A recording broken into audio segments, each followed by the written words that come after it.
ছোট্ট একটি গ্রামে থাকত এক ছেলে, নাম তার রাহিম।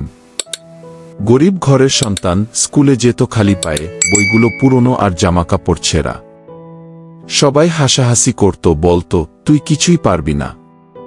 রাহিম এসব কথা শুনেও ভেঙে পড়ত না, কারণ তার মা তাকে 3টি কথা শিখিয়েছিলেন। 1. তোমার ভবিষ্যৎ তোমার হাতে গু।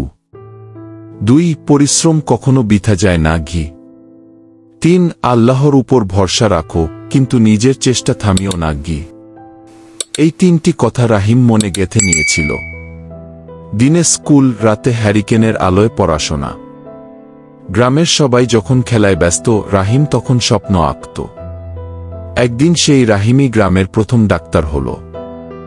যেদিন সে তার প্রথম চেম্বার খুল, গ্রামের লোকেরা লাইন দিয়ে দেখা করতে আসলো।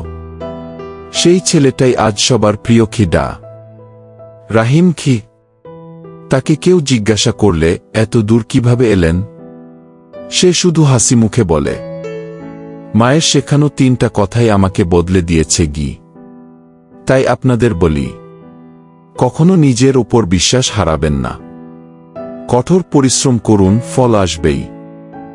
যারা আপনাকে ছোট করে, তাদের প্রমাণ দিন আপনি পারবেন। ভিডিওটি ভালো লাগলে একটা লাইক দিন, কমেন্ট করে মতামত জানান আর শেয়ার করে অন্যদেরও দেখার সুযোগ করে দিন। সাবস্ক্রাইব করতে ভুলবেন না।